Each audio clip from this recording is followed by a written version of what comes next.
čo ešte chcete posilňovať a zrýchľovať na posielaní peňazí na Ukrajinu? Predsa 50 miliárd eur sme na Ukrajinu už poslali zo súčasného rozpočtu. Ďalších 100 miliárd je plánovaných poslať na Ukrajinu z budúceho rozpočtu. Desiatky miliárd išli na Ukrajinu v rámci rôznej mimoriadnej pomoci a stovky miliárd eur tam išli v rámci vojenskej pomoci. Čo na tom ešte chcete zrýchľovať a zväčšovať? Prepáčte, ale stále len Ukrajina sem, Ukrajina tam, pomaly na týchto plenách už nič iné neriešime, len to, ako ešte viac peňazí poslať na Ukrajinu.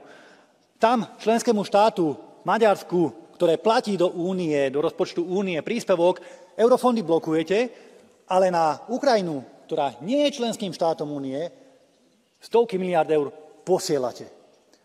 Rodinám na pomoc s bývaním alebo mladým na to, aby mali v Európe budúcnosť, peniaze nedávate, ale Zelenskému ich naďalej posielate. Toto nie je Ukrajinská únia. Pri všetkej úcte, toto nie je Ukrajinská únia, toto je Európska únia, ktorá sa má venovať európskym problémom. Ukrajina nie je stále členským štátom Európskej únie a dlho ani nebude. Ja si myslím, že by sme mali oveľa väčšiu prioritu klásť na problémy Európanov a obyvateľov Európskej únie a nie neustále riešiť problémy celého sveta. Takže, páni komisári, prosím vás, už naozaj stačilo. Začnite konečne riešiť problémy Európy a nie celého sveta.